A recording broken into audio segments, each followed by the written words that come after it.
Welcome in, Chiefs Kingdom, to Cheifs Latest. Sponsored by Underdog Fantasy, this is your one-stop spot for everything Kansas City Chiefs in 15 minutes or less. It's your host, Calvin Silvers. Welcome in. Happy Tuesday. Back to work for most of you after the holiday, but the fun does not have to stop. That's right. You see the QR code in the top right corner of your screen. Go ahead, scan that, and download the Underdog Fantasy app. I'm going to hook you guys up today. That is right. In the middle of today's episode, I will have a promo code plus 2 picks that you can utilize today. You don't have to wait a couple days or a couple weeks. No, you can start making money tonight. So in the meantime, go ahead, scan that QR code, download the Underdog Fantasy app, and create that account today. But we have a big episode here at Cheifs Latest. Of course, some movements around the NFL landscape and a lot of ties to Kansas City, and a lot of you guys seem to be excited about one potential name. But before we dive into that, you guys know the drill. We are continuously growing here at Cheifs Latest. In fact, we recently reached 1,230 subscribers. But you guys have never let me down when we've set goals here at Cheifs Latest, and we have never failed to achieve these goals that we have set here on this channel. So I am setting another one for you guys. That's right. Let's get to 1,250 subscribers by the end of this month. So if you haven't already, please hit that subscribe button and also turn on those notifications because we have daily, that's right, daily videos here at Cheifs Latest, Monday through Friday, and you don't want to miss any of the news, rumors, or actions regarding this team. So please help us reach our goal of 1,250 subscribers by hitting that subscribe button and also turn on those notifications because it not only helps me in the channel, but it's going to help you stay up to date with everything Kansas City Chiefs. Now, I know exactly why you clicked on this video. You're wondering if Tyreek Hill, who's now a free agent after Miami cut him loose, has any shot at coming back to Kansas City, and more importantly, if it's even a smart move to do. Now, it's no secret that his time here was electric. I mean, he's one of the best to ever wear the red and gold, racking up 479 catches, 6,630 yards, and 56 touchdowns. That connection with Mahomes, it was pure fireworks. And with Kelsey in the mix, the passing attack felt unstoppable most weeks. But I'm not sold on rushing back into his arms. Don't allow him back, just wide open arms, big smile on your face. I think a lot of the excitement here is nostalgia talking, and it's talking louder than the logic. Let's start with the obvious red flag here, and that's the fact that he's coming off a brutal leg injury. I'm talking about a dislocated knee with multiple torn ligaments, including the ACL.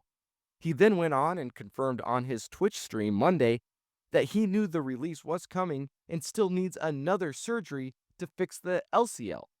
Now, I'm not sure I like to hear that, as a second procedure likely means that the knee's still unstable or the first fix didn't hold up very well. Physical therapists have said injuries like this usually take a serious toll on the things that made him special: his speed, his quickness, his route precision. You can't bank on a smaller frame speed demon like Tyreek Hill keeping his elite burst after something that severe. It could take a full year just to get back to football shape, let alone game shape.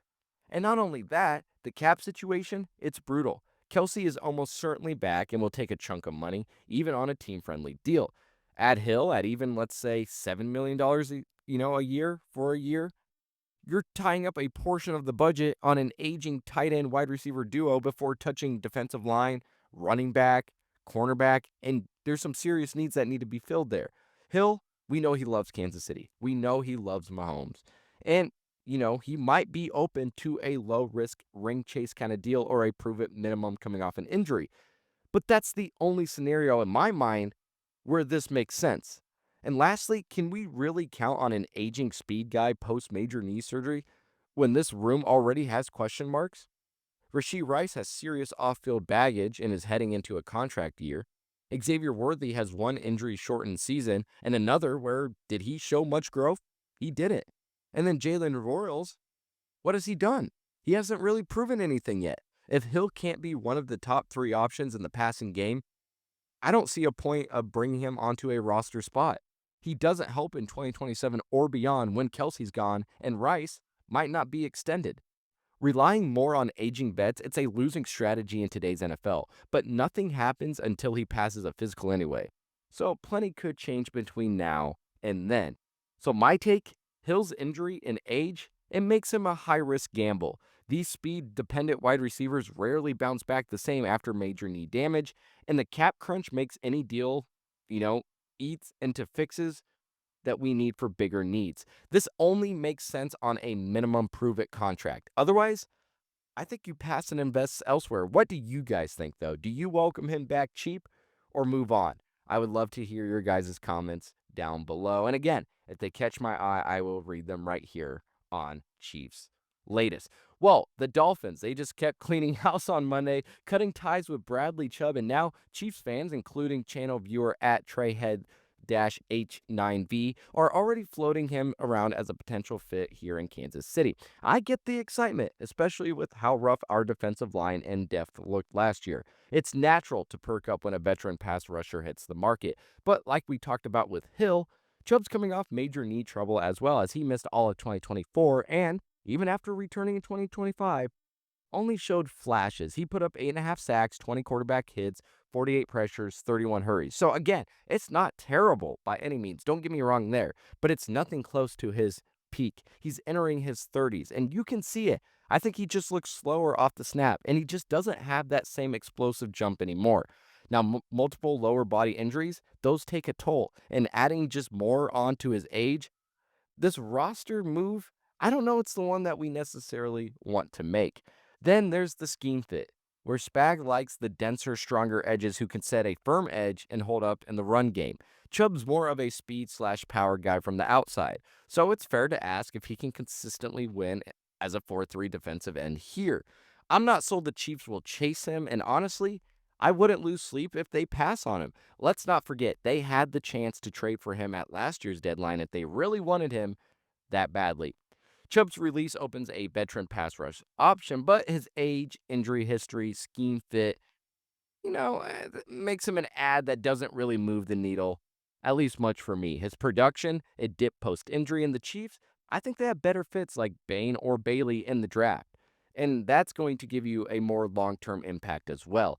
Passing on him avoids overpaying for a declining player while focusing on youth and scheme alignment. Again, by declining, I mean you just see him taking smaller steps back and back each year. I'm not saying these are drastic or he still can't play. That's not what I'm saying. I just don't know if this is the move the Chiefs need to make. I think you focus on, that youth and scheme alignment. If the price drops low, though, I think he could be a nice depth look, if not maybe a potential starter, but I don't think there's a need to force it. And maybe that's the better wording I need to say here at Chiefs Latest is, maybe it's not the worst, but maybe it's something that they don't need to chase. Well, fast breaks, buzzer beaters, block parties, they are back, and Underdog is the best place to get in on all the action. Playing on Underdog is easy. Just pick whether your favorite players will go higher or lower on stats like points, rebounds, steals, and more. Get your picks right, and you can win up to 5,000 times your cash. Well, tonight on Underdog, I'm looking at the college level, going Michigan versus Purdue, and selecting Wolverines' Morez Johnson for higher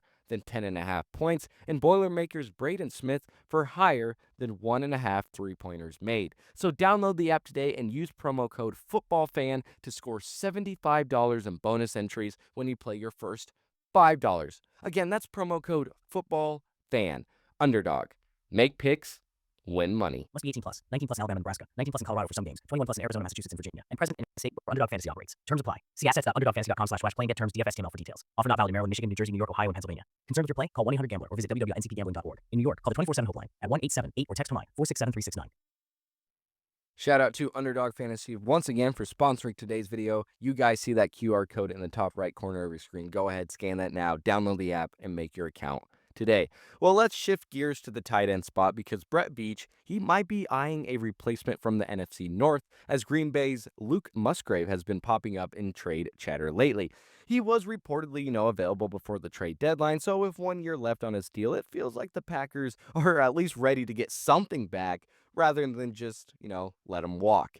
Back in November, the asking price was around a 5th-round pick with the hope that a fresh start could unlock more from him. But honestly, I see him more as a, complementary piece than a true game changer. He has flashes of sharp route running and can stretch the seam here, every once in a while, but he goes down too easily after contact, and his blocking, it really hasn't proved much since he's been in the league. If Musgrave is truly on the block, even a low day 3 pick doesn't excite me enough to pull the trigger. I'd rather spend a little more in free agency on a proven option or just wait and take my chances in next year's draft. Musgrave could be a cheap trade target with potential upside as a route runner, but his blocking issues, lack of physicality, I think that limits him as a true tight end 1 replacement if Kelsey does decide to leave. A 5th round cost, yeah, it's low, but the return on investment feels shaky for a position that needs reliability. Free agency or waiting for better draft picks, I think that just makes more sense to avoid, settling. That's what we don't want to do. You don't want to settle,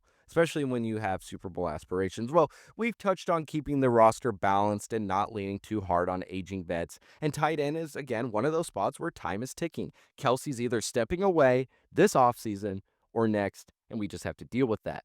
But there's an under-the-radar tight end that the Chiefs could take a flyer on as the next guy, possibly in line to replace Kelsey. But the real question is, how early do you pull this trigger? Michael Trigg wrapped up his college run at Baylor with 80 catches, over 1,000 yards, and 9 touchdowns across his final 2 seasons with the Bears. Once the ball's in his hands, he's explosive with the sudden quickness, the straight line speed, and the physicality to rip through would-be tacklers.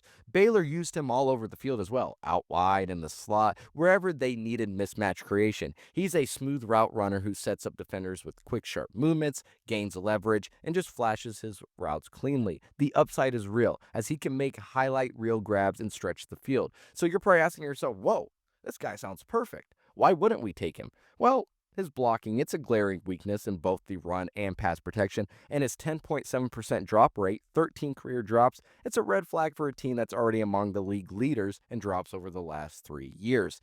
There's definite potential in his profile, don't get me wrong, but it's not worth burning a top 100 pick over, feeling more like a classic day 3 swing, someone with tools you hope to develop. But with limited draft capital this year for the Chiefs, the risk might outweigh the reward. Trigg brings the size, the athleticism, and playmaking flashes that are tempting to bank on, but the drops, the blocking issues make him a developmental project, not a ready-made answer. So that's something that they would have to consider if they do decide to take that. Again, that probably comes in day 3. Well, boy, was that an action-packed episode. I told you guys it would be. And again, I have to hear your thoughts on both Tyreek Hill and Bradley Chubb. Would you bring both of them on if you could? Would you bring one or the other? Again, let me know in the comments. If you haven't already, please scan that QR code and download the Underdog Fantasy app. And more importantly, again, help us reach our goal of 1,250 subscribers by the end of February. You guys can do it. I know you can. If you haven't already, please hit that subscribe button and turn on those notifications. I'm your host, Calvin Silvers. You are listening to Cheifs Latest, and until next time, have a good one.